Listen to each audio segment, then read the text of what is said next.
Your role is eliminated. Security will walk you out. He didn't even look up from his phone. His voice was casual, like he was ordering coffee. My father-in-law, Robert Keller, CEO of Keller Dynamics, master of arrogance in a tailored suit. My wife, his daughter, hadn't even shown up for this. Probably couldn't. Guilt tends to make the spine soft. I looked at him calm. His office was all glass and ego.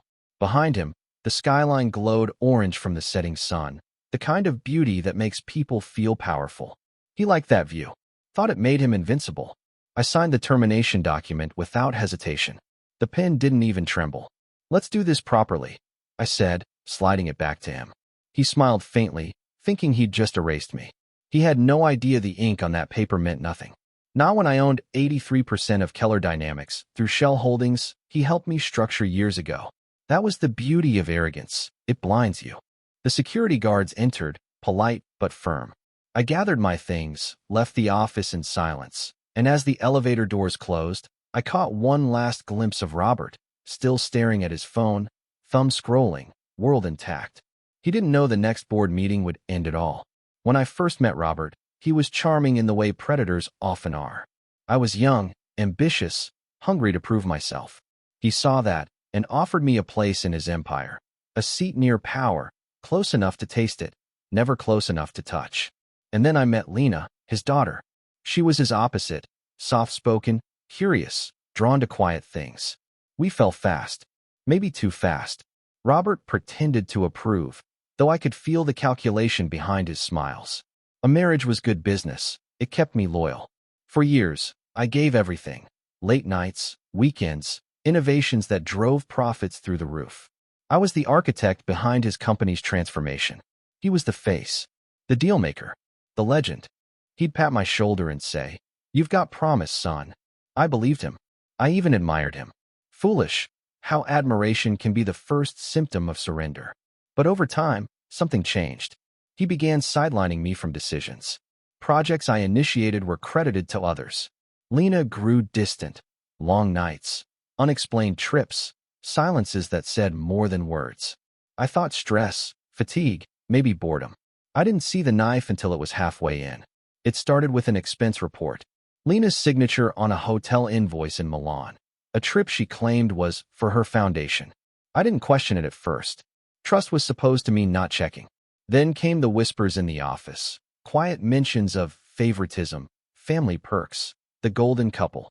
One night, I stayed late to finalize the quarterly report and caught a glimpse of an internal memo. My name replaced by Robert's on the patent credit for our flagship tech. The system I built. The one that made us millions. I remember sitting there, the office lights flickering, air thick with recycled disappointment. That's when I started to see the pattern.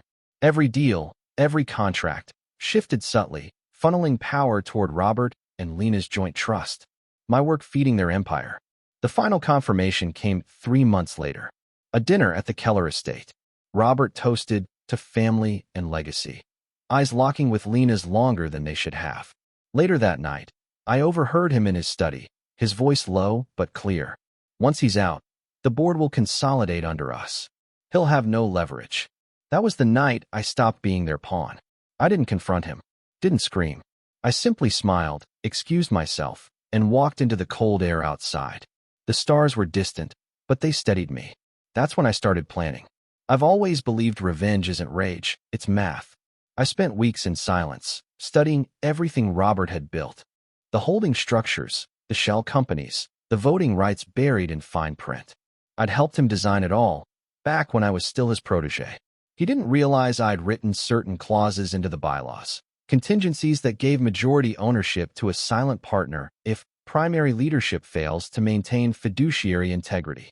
That silent partner was KDS Holdings, a company I'd quietly founded years earlier. All it took was one quiet transfer of assets, perfectly legal, barely noticeable. Piece by piece, I moved his empire into my control. No violence, no threats, just paperwork. I spent the next month keeping routine. Showed up, smiled, obeyed. Played the fool until the day he handed me my termination notice. He thought it was checkmate. He never realized I'd already flipped the board. The morning after my termination, I met with the company's CFO, an old ally who owed me a favor. We reviewed the ownership structure. Once the board convened, the truth would surface. I wasn't an employee anymore. I was the majority shareholder. That afternoon, I sent a calendar invite. Emergency board session, governance review. Robert accepted instantly. The meeting was set for Monday. In the days leading up, I stayed silent. Lena texted me once, something polite, distant. I didn't reply. She'd made her choice. So had I. When Monday came, the boardroom was full. The directors looked uneasy, sensing tension. Robert entered last, confident, phone still in hand, smirk still polished. He opened with his usual tone. Let's move quickly. I have a media call at 11. I nodded. Of course. First item, shareholder clarification. His brow furrowed slightly. Then the CFO handed out the updated ledger. Silence fell. He scanned the papers. Once. Twice. His hand trembled. This can't be right. It's accurate, I said. As of last quarter, KDS Holdings controls 83% of Keller Dynamics. And I control KDS Holdings. His jaw tightened. Color drained. The room went still. Effective immediately, I continued. I'm assuming executive authority. You're relieved of all duties pending review. He looked around for allies. Found none. They all stared at me. Power shifts quickly when money speaks louder than blood. He stood, voice shaking now. You think you can destroy this company? I'm not destroying it, I said. I'm reclaiming it. His eyes darted toward the board, then back at me. You ungrateful. Careful, I said softly. You're still in my building. Security entered.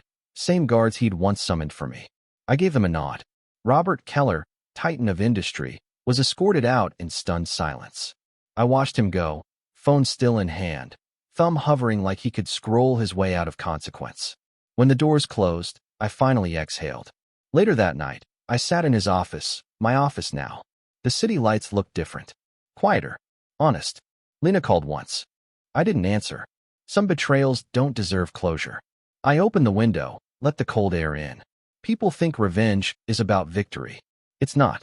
It's about symmetry, restoring balance to a world someone tilted. Robert once said the company was his legacy. He was wrong. It's mine now. And this time, I'll make sure it's built on loyalty that can't be bought and trust that won't be sold. I didn't just take his company. I took back my name.